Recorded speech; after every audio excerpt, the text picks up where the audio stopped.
Hi guys, and welcome back yet again to Guitar Shed Videos. Glad to see you all here. Hope your playing is going well. Hope you're enjoying the videos. And today what I've got for you is actually a review of the new D'addario NYXL strings, which I have strung up on my old Epiphone SG here that I happen to have laying around at the time that I got these strings. Now, the nice thing about, from my point of view, doing a review of this is so many times when I do a gear review, I know a lot of the people who are watching it aren't actually going to be able to go out and afford, the piece of gear I happen to be reviewing. But in this case, it's actually really awesome because these strings are running at like $12 a piece. They're really great strings. And they actually have some improvements over strings that D'addario and other companies, for that matter, have done in the past. So they're definitely something to check out. Now, I was actually a part of the beta test phase for D'addario's NYXL strings, and so what I'm actually reviewing, the ones I have on this exact guitar, happen to be the beta test strings that I got as part of that beta testing group. They may have made some slight changes to them from that based on the responses they got from other beta testers. I doubt that they've made anything all that significant though, because they were actually really awesome to start with.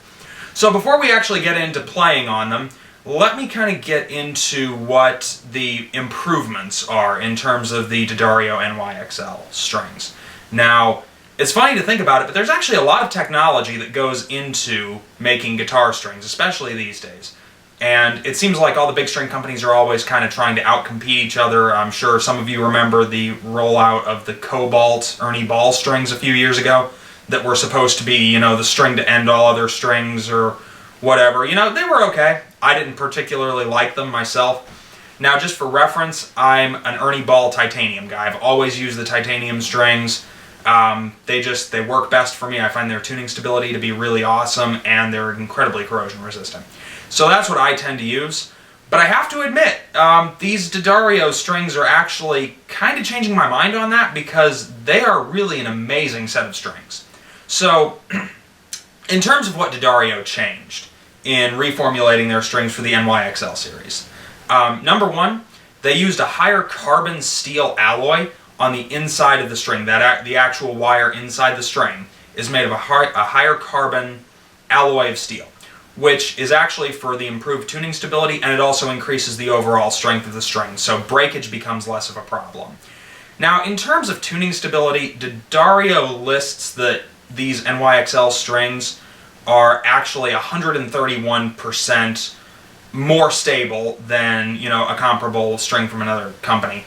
I'm not sure I believe that. In all honesty, especially on the first tune-up, the stability was really terrible. Now, with the titanium strings, I know a lot of you use just standard nickel wound strings and all that, and so, you have to adjust them several times prior to them actually settling into tune. The titanium strings, I've never really had that problem. I adjust them maybe once, right when I'm tuning them up, and then, another time maybe 24 hours later, and that's it, they're settled in tune.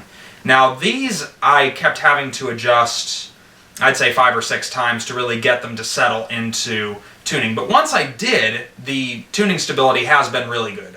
Very comparable to the Ernie Ball titaniums I tend to use. I haven't had to really retune it at all, except, just little increments, just when one of the strings falls a little bit flat. So I've really not had to retune it all. So the tuning stability is good. I'm just not sure I believe D'addario's claim of 131% improvement, because that seems maybe kind of outrageous to me. The other thing they did was they redesigned the actual alloy that's used in the wrap. Now, what they did with that is, that's a nickel alloy, and they actually redid it to increase the paramagnetic properties of the guitar string. Now, I'm going to have to get a little bit scientific here, so my apologies for the next minute and a half of this video.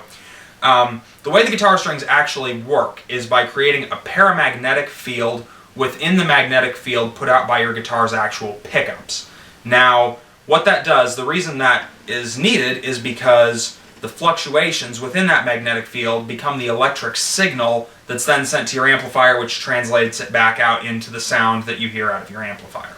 So the raw basis of this, and what it really boils down to, is if you increase the magnetic properties of the guitar string, you're actually going to increase the signal strength that comes out of the guitar, and therefore, you know, the overall output that comes out of your amplifier.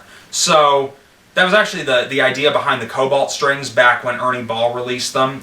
Cobalt itself is a strong paramagnetic material, so the idea was to actually increase the magnetic property of the guitar string at the time.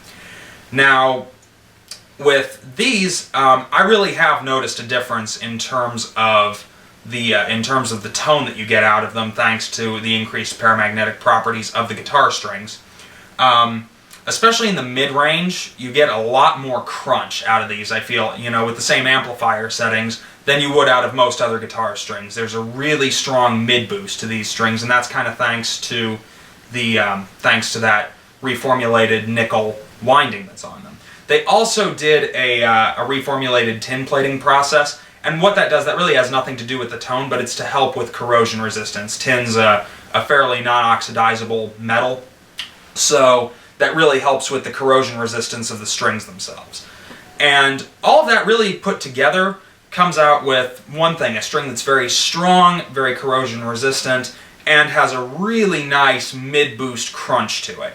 So, you know, you get a really incredible sound out of them. I find that they're really great for anything besides really heavy metal. The reason being that with a heavier, especially a rhythm in a heavier type of guitar riff, you know, you really want a little bit less mid. You actually want a scooped mid sound most of the time. So it's a little bit harder to adjust, but they can be used for that just the same. But I found that for clean tones, or for like a bluesy rock in particular, kind of an AC/DC-ish tone, you just can't beat these strings because of that mid-boost crunch you get in them. So enough of my yakking, let's actually get to playing. So I'm actually going to do 3 playthroughs, one on a clean setting, one on more like a bluesy rock setting like I was talking about just a moment ago, and then just for reference we're going to do a little bit heavier setting to kind of show what I'm talking about in terms of the tone when you get into like a heavier, more type of metallic sound.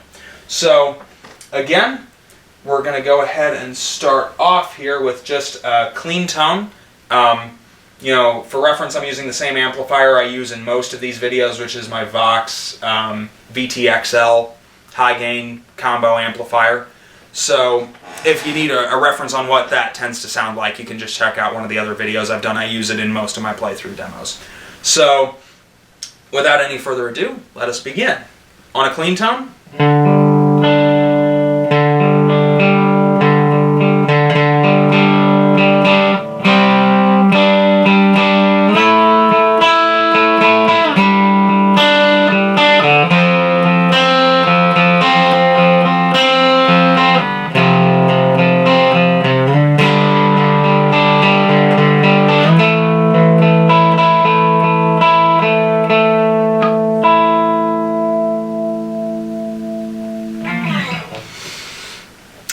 So as you can hear, we're getting a really crisp, clean tone out of that. Now, there is a little bit still, even though I've got my amplifier on basically the lowest gain setting I can possibly put it on. Now, it is a high gain amplifier, so granted there is a little bit of, you know, room for adjustment with that. But you can hear there's still a little bit of a crunch when I'm striking the strings harder, and that's one thing that's really impressed me about these, is the responsiveness of them. It's really incredible in terms of how responsive these strings are to your picking. It does take a little bit of getting used to over most other strings. The reason being that, you know, if you pick very softly, you're going to get that nicer, cleaner tone like I had going for a little while there. Now, if if I attack it a little bit more, and this is just a little bit more, I'm not, you know, slamming down on the guitar. You hear we're still getting that clean tone, but with just a little bit of crunch in it. And, you know, these strings are very, very responsive to how you play. So that's, I think, a great feature to them in, you know, articulating the tone of the guitar, because it really lets you play around even just with the strength of your picking hand and get a wide range of different tones. So next up, we are going to go ahead and go to just a little bit, you know, more gainy setting. This is kind of more of a bluesy rock tone that we're going to do, and this is where these strings really, really shine through.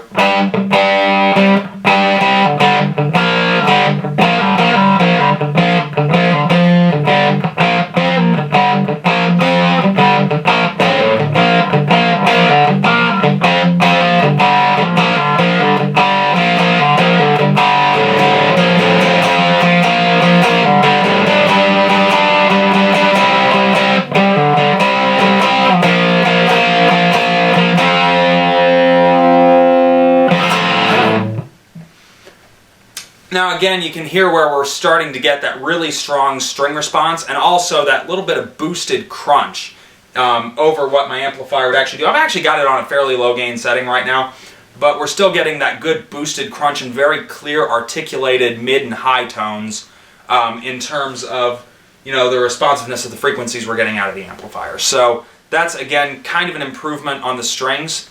And, you know, that's something you really notice with these strings, especially the more gain you put on the amplifier, the more that's going to come out. Just like any other quality of the strings, but it's really, really nice when it comes to like the bluesy rock or more heavy rock tones. So now we're actually going to turn it up, and you're going to hear what I'm talking about now with why I don't particularly like these strings for a heavier variety of tone, because they almost have too much mid boost to them. So just for reference right now, I've got the middle on my amp set at less than halfway, and we're still going to have a pretty strong mid tone.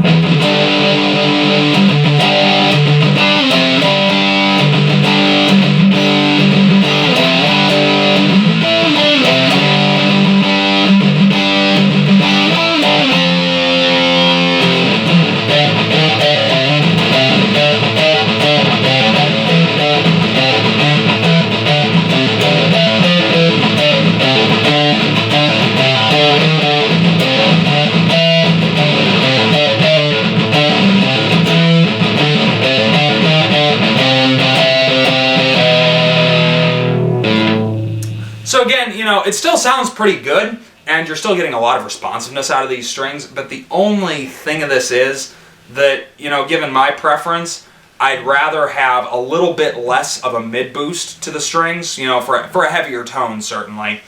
And, you know, I'd rather have that little bit more scooped mid tone so that, you know, you can get a darker sound out of it. Because you could hear, even though I've got the gain, you know, pretty high up in my bass and treble settings and my mid settings about where I would have them, you know, playing metal for, you know, a regular setting, I'm still getting a little bit more of a brighter tone than I would really probably like, you know, playing that type of, you know, that type of music in that situation. So now the one thing that really is great about these for the metal settings though is they have a very clear and articulate high tone, so you can get, you know, a very nice higher, you know, more of a almost a lead style sound out of them that's going to be very clear and very strong. So just something for example here.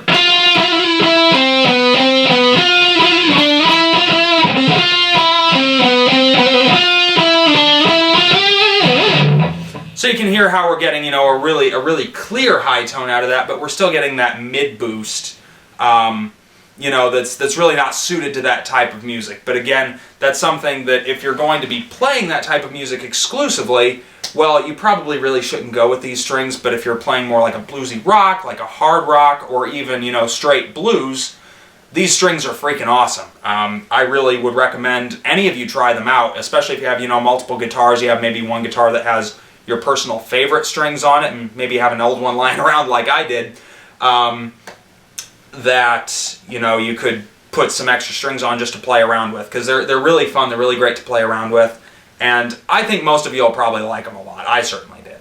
Now, in terms of, you know, gauges and availability, when I was in the beta test phase, they only sent out the 9 to 42 gauge strings, which, I mean, was okay. I really would have liked to have put them on something that had a tremolo bridge, but with the 9 gauges, I really didn't feel that that would probably make, you know, for a good comparison of tuning stability, because that's just too light to be using on a Floyd Rose tremolo bridge most of the time. And I did have the idea in mind at the time of, you know, doing this demo, so I wanted to make sure that we were actually giving them a fair shake. So that's why I kind of had to put them on something that had a Tune-O-Matic bridge on it. But, you know, they are now out, now that they're actually hitting the major music retailers, which, you know, they've just been available recently. They actually are releasing them in, you know, multiple gauge settings, all that good stuff, so it's not like you're stuck with the 9 gauge bass strings. Alright guys, well, thank you very much for watching. Hope you enjoyed it. Hope you check these out, because honestly, even if you spend 12 bucks and maybe don't switch over from your usual string, it's 12 bucks well spent. You're going to have a good time playing around with them. If you haven't done so already, I'll leave a link in the description to check out the Guitar Shed Music website. That's the website, you know, for this YouTube channel that we've come up with. and it's actually got a lot of written content on it, some gear reviews, some lessons, that sort of thing that aren't up on YouTube. So feel free to check that out. Like I said, I'll leave a link in the description. As always, comment, like, subscribe, let me know what you guys want. I'm always open to doing more videos. Also watch for, I announced this a little while ago in the 250 subscriber thank you video, but also watch for the videos on diminished scales that I'll be doing coming up here in the next couple of weeks, as well as more lessons and gear reviews. So thanks, have a great day, enjoy your playing, and peace out, man.